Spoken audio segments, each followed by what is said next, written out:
At ayan mga ka-crypto, meron po tayong isang napaka-interesting na balita na naman dito na gumising po sa buong XRP community. Madalas po nating bantayan ang pagtaas ng presyo, ang mga balita sa regulasyon o kaya ay ang mga bagong partnerships ng Ripple. Pero sa balitang ito, ang pagtutuunan po natin ng pansin ay isang bagay na kakaiba. Isang malaki pong pagbabago sa mismong galaw ng market sa loob ng isa sa pinakamalaking exchanges sa mundo. At yan po ay walang iba kundi ang Binance. Matagal nang kilala itong si XRP bilang isa sa mga pinaka-aktibong digital assets na tinitrade po kay Binance. Sa peak ng kasikatan po nito, ang daily trading volume na XRP ay sa nasabing exchange ay madalas po na lumalagpas sa $billion. Isang napakalaking numero na nagpapakita ng grabing activities ng mga traders araw-araw. Pero ano ang sitwasyon ngayong taon? Ang numerong ito ay bumagsak ng husto at kasalukuyang nasa humigit kumulang $32 million na lamang. Isang napakalaking diferensya mula sa dati nitong performance. Para maintindihan natin kung paano nangyari ito at kung ano ang ibig sabihin nito para sa atin na nag-hold ng XRP, pag-uusapan po natin ang ulat dito na ibinahagi ng software engineer at crypto commentator na si Vincent Van Code. Ayan po siya. Ipinakita po niya sa kanyang data na ang XRP USDT trading pair sa Binance ay nag-uumog sa paligid ng 30.21 million USDT volume sa presyong 1.1089. At ito po ay may 24-hour high na 1.1169 at mababang 1.955. Sa kabila ng pagbaba ng volume, ang token ay nananatiling green sa naturang araw. Kaya sa video na ito ay alamin po natin kung bakit nangyari ang malaking pagbabagong ito at kung ano ang ibig sabihin ng mga numerong ito sa ating portfolio. At simulan po natin sa ating unang katanungan kung bakit nga ba bumagsak ng 97% ang trading volume dito kay Binance. Para lubusang maintindihan po natin ang sitwasyon, kailangan nating tingnan ang sukat ng pagbabagong ito. Ang pagbaba mula sa mahigit $1 bilyong pababa sa $32 million ay kumakatawan po sa tinatayang 97% na bawas sa daily trading volume. Sa mundo ng finance, ang volume ay isa po sa mga pinaka-pinanunood na indicators. Ito ang sumasalamin sa antas ng aktibong partisipasyon ng mga traders at institution sa isang partikular na presyo. Kapag may nakita kang gintong patakaran na patuloy na bumababa ang volume sa loob ng mahabang panahon sa isang major exchange, mayroon itong malalim na mensahe para sa buong market. Sa aking opinion, ayon po kay Vincent Van Code, ang ganito pong klase ng pagbaba ay karapat-dapat pag-usapan. Pero bago po tayo magpanik, may mahalagang punto rin na itinaas ang ilang miyembro ng community tungkol po sa data na ito.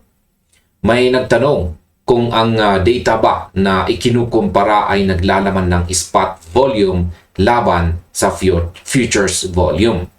Alam naman natin na ang spot volume ay nagpapakita ng direktang pagbili at pagbibenta ng mismong asset. Habang ang futures volume naman ay tumutukoy sa mga derivative contracts na kadalasang may malaking leverage. Kung ang dating $1 billion na volume ay may kasamang futures activity at ang kasalukuyang $32 million ay spot lamang, syempre ay malaki talaga ang magiging agwat ng dalawa. At ngayon sa tingin ko napaka-valid ng puntong ito.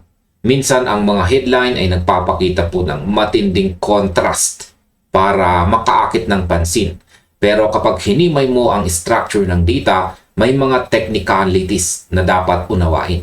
Gayunpaman, kahit alisin pa natin ang bahagi ng futures, ang pagbaba po ng spot volumes kay Binance ay totoo pa ring sinyales na may nagbabago sa ugali ng mga users nito. Hindi na ganoon kaaktibong ibinebenta o binibili si XRP araw-araw sa loob ng exchange na si Binance kumpara noong mga nakaraang taon. Kaya ang tanong ngayon ay kung hindi na ito masyadong tinitrade kay Binance, saan napupunta ang mga XRP? Ito po ang susunod nating aalamin habang tinitingnan po natin ang mas malawak na litrato ng market. Ngayon, ano nga bang ipinapakita ng corporate actions ng Ripple sa gitna nito?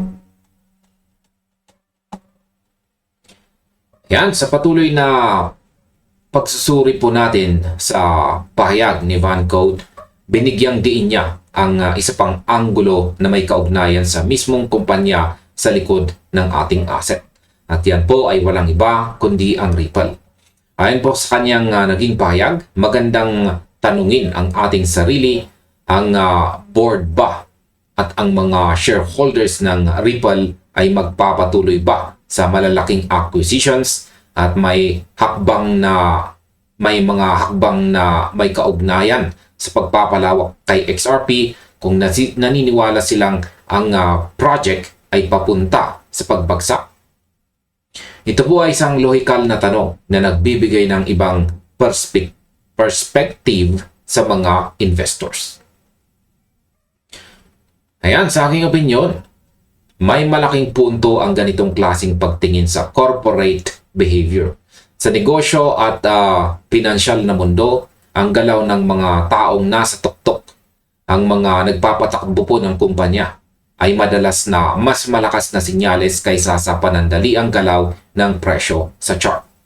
Patuloy po na pinalalawak ng Ripple ang kanilang mga operasyon sa negosyo.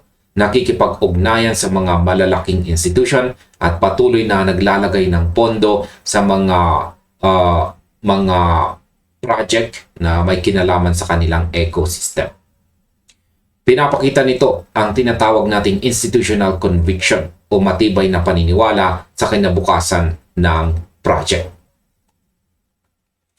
Ngayon, kung ang mismong mga nasa loob ng kumpanya ay agresibong pinalalawak ang infrastructure nito, mahirap pong paniwalaan na ang pagbaba ng volume sa isang exchange ay sinyalis ng kamatayan ng asset. Salip, madalas kong tingnan ito bilang isang bahagi ng ebolusyon ng market. Kapag ang isang asset ay nagiging mas mature o mas pinaniniwalaan para sa pangmatagalang hawak, ang pagbili ay lumilipat mula sa panandaliang trading patungo sa pangmatagalang pag-iipon. Ang mga kumpanya at ang mga malalaking katuwang nila ay hindi po nakatutok sa kung ano ang volume ngayong araw kay Binance, kundi ang tinitignan nila ay ang utility at ang adoption ng XRP sa mga susunod na taon. Kaya para sa akin, ang patuloy na pagpapalawak ng Ripple ay isa pong magandang balanse sa nakikitang pagbaba ng mga activities sa mga exchanges. Ngayon bakit ba nauubos ang XRP reserves sa mga exchanges ngayon?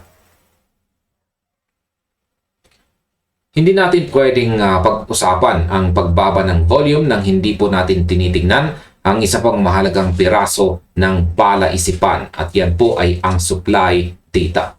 Sa mga nakaraang buwan, ngayong taong 2026, ilang mga ulat na rin ang lumabas na nagpapakitang ang kabuuang reserve ng XRP sa loob ng Binance ay bumagsak sa napakababang punto. Ang supply na ito ay naiulat po na bumaba sa tinatayang 2.5 billion tokens noong mga nakaraang buwan. Ngayon ay ano nga bang ibig sabihin nito para sa atin bilang mga holders? Ibig sabihin ay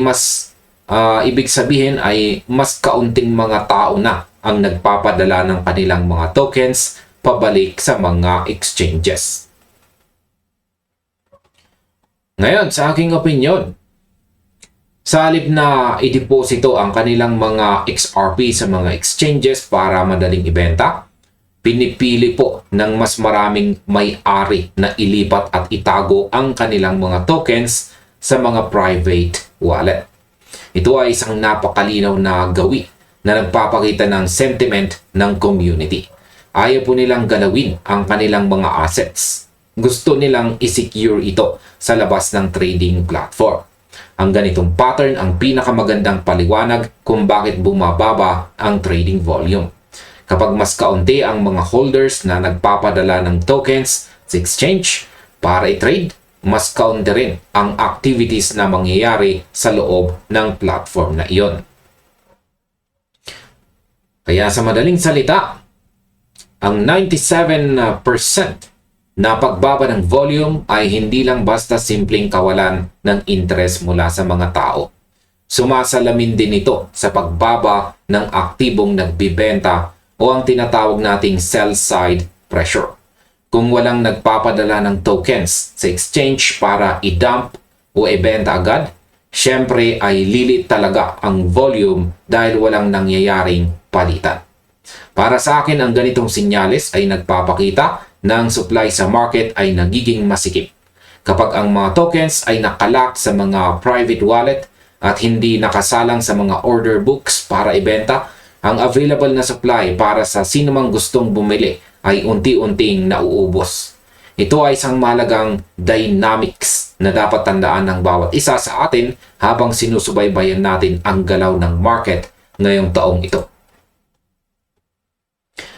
At ayan, habang pinagsasama-sama natin ang lahat ng impormasyong ito, mula po sa pagbaba ng volume kay Binance hanggang sa pagkaubos ng exchange reserves at ang patuloy na pagpapalawak ng Ripple, mas malinaw po nating makikita ang direksyon ng ating pinag-uusapang asset.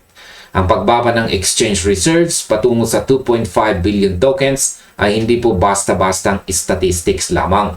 Isa itong babala na ang dynamics ng market ay unti-unting nagbabago mula sa pagiging aktibong trading asset patungo sa pagiging isang hinahanap-hanap na store of value o long-term holding. Kaya sa tingin ko, ang sitwasyong ito ay nagbibigay po ng napakagandang aral para sa mga nag-aabang ng galaw ng presyo.